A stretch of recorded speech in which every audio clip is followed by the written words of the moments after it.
Aurore, c'est un grand jour aujourd'hui? Oui, c'est un grand jour, le 19 juillet, parce que ça fait 70 ans que mon père, à la Radio Léon, il était le président de la CNT, il a fait un appel au peuple espagnol de gauche à se révolter contre le coup d'État franquiste que ça s'est produit dans la nuit du 18 juillet.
mon père, il a été condamné à 30 ans de prison par le dictateur Primo de Rivera. Mon père était un responsable de la CNT de Léon et donc il écrivait dans des journaux et il dénonçait les crimes épouvantables qui commettait le dictateur. Et alors ils sont venus pour la détention à Léon. De là, il a eu un transfert à Burgos. Et ils ont été à peu près 10 mois avec un froid épouvantable, etc.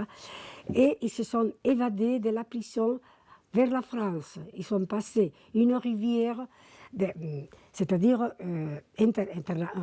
franco-espagnole, à nage, et ils sont pénétrés dans le premier village français des Pyrénées basques, français, et c'était en fête, tout le monde les regardait, évidemment, c'était très mouillé, plein de la boue, tout ça, et il y a un monsieur qui est venu les parler, les saluer très gentiment, c'était le maire, c'était un socialiste français, et il les a menés chez lui, parce que mon père, il parlait en français, il les a dit, nous sommes des anarchistes évadés de la prison de Burgos.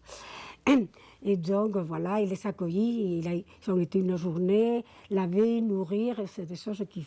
C'est très important de dire la solidarité internationale des gens de gauche qui sont vraiment de gauche. Et bon, après, mon père, son séjour a été à Bayonne, Biarritz. Et mon frère et moi, nous sommes nés là, à Biarritz, 1927, moi 1929.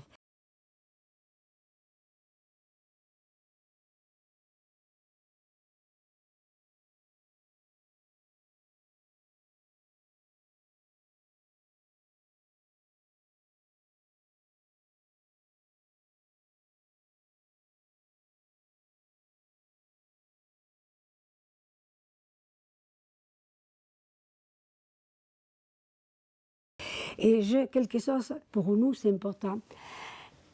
La police, il a surveillé, nous, des papiers français. Je sais comment en français, la préfecture et tout, il a dit il faudrait le traiter comme un anarchiste espagnol, réfugié politique espagnol, qu'à l'époque, il n'y avait pas ces statuts.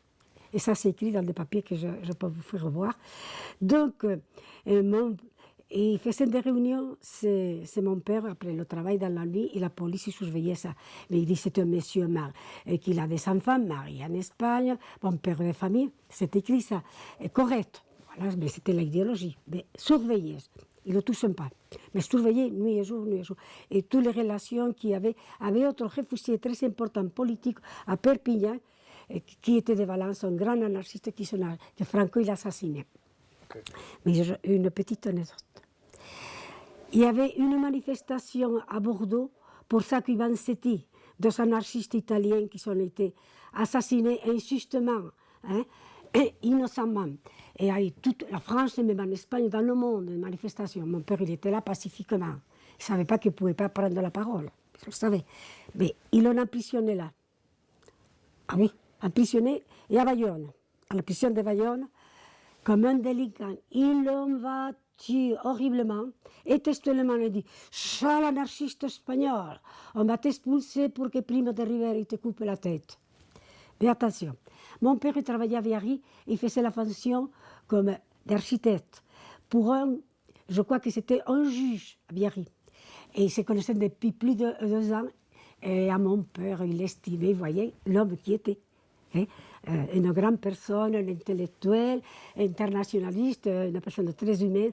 Et il l'estimait beaucoup.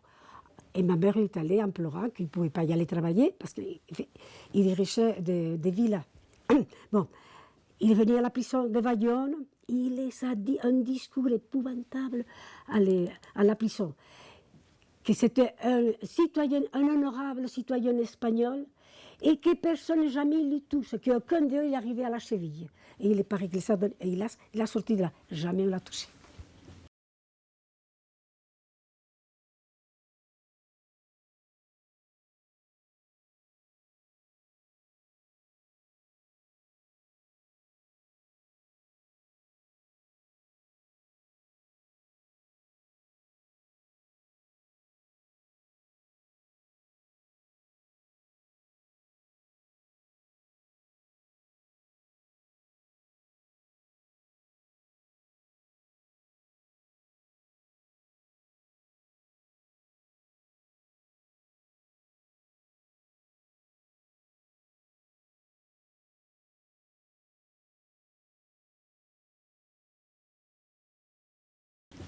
Et il a formé un groupe anarchiste français à Bayonne-Biarritz. Oui, Ça bon. s'écrit dans le... Oui, Et ça, après, nous sommes revenus en Espagne en 1931, lorsqu'il s'est proclamé la République espagnole. Il y a eu, comment dirais-je, les indultes de Cécile. Il y avait d'autres Céciliens politiques espagnols, hein, en France, de la dictature de Primo de Rivera.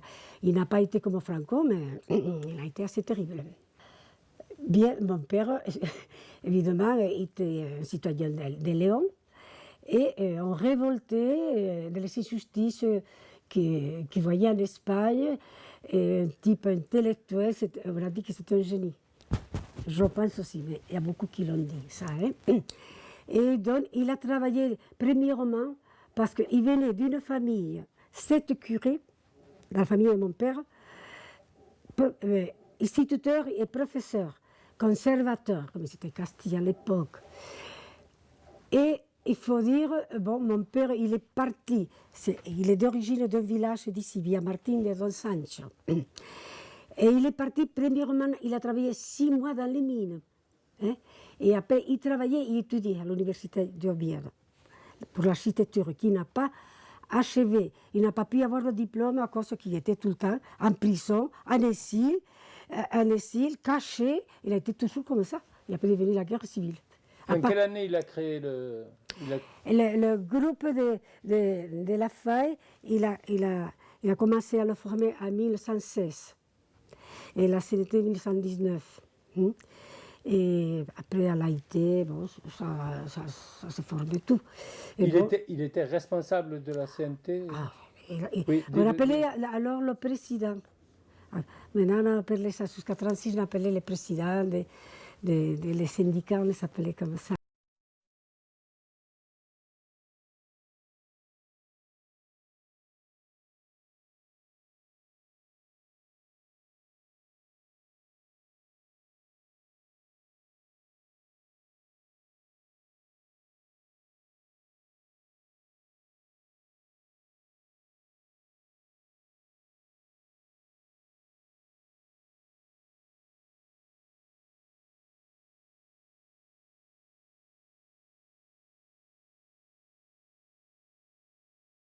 Le 18 juillet, le coup d'État fasciste, il a éclaté dans toute l'Espagne. Et nous sommes à Léon, et on était en train, nous étions en train de dormir, et alors les éclatements des bombes et des détonations, ils nous ont réveillés. Je m'en souviens, on a regardé dans les miradors, dans les balcons, la maison du peuple qu'on appelait Casa del Pueblo, qui avait tous les syndicats brûlés, et ils jetaient là tout le monde dans la rue. Enfin, ça a été terrible.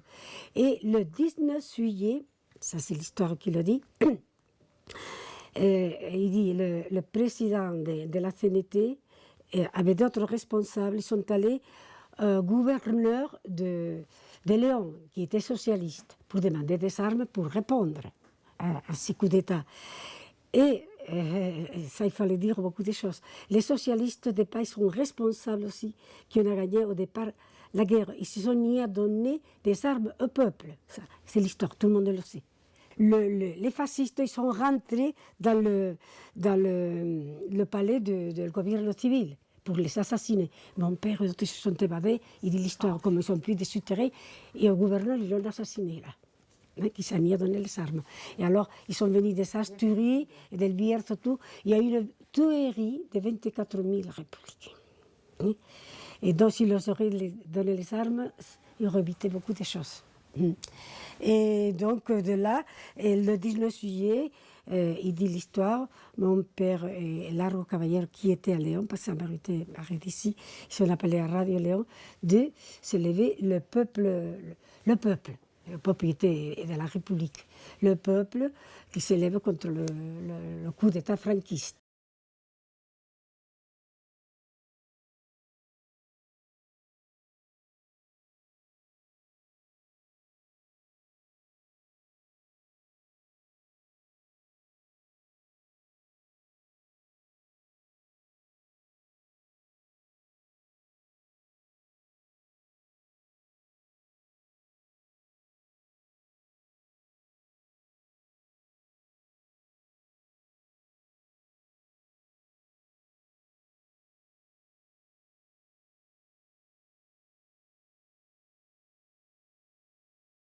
Et cette Espagne révolutionnaire, il a forcé à mettre des lois très progressistes. En institution, la République espagnole était la première au monde. C'est pas blabla, c'est une réalité sociale.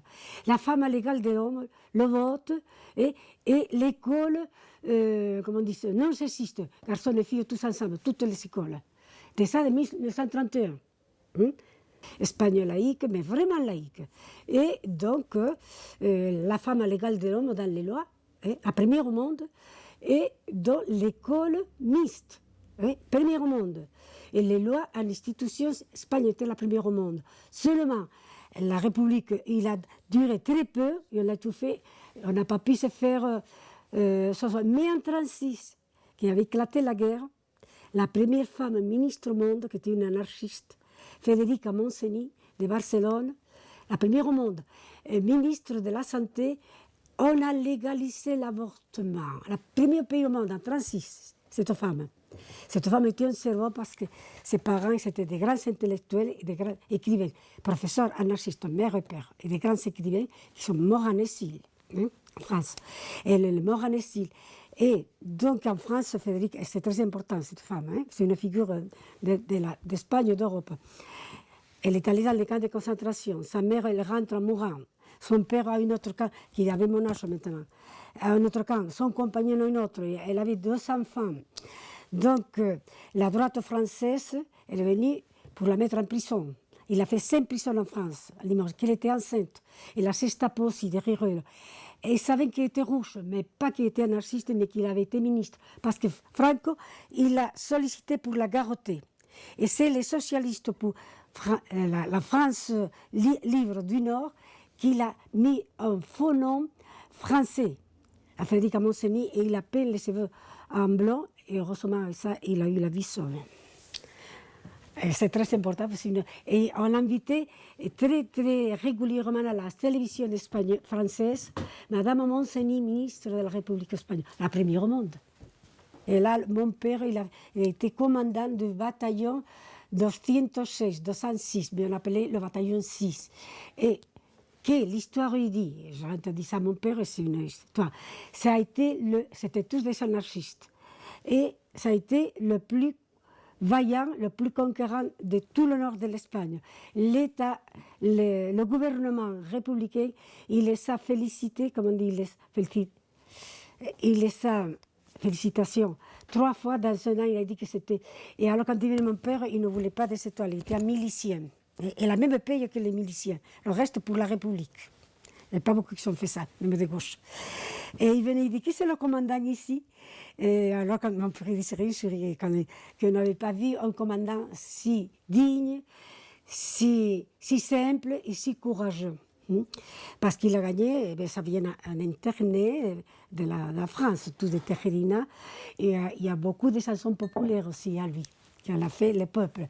Et il a eu 3 postes très importants dans la zone républicaine, comme des ministères en Asturias et Léon, de les finances et de la culture. Je suis très fière de mon père. Papa, tu m'as laissé des mémoires immémorables.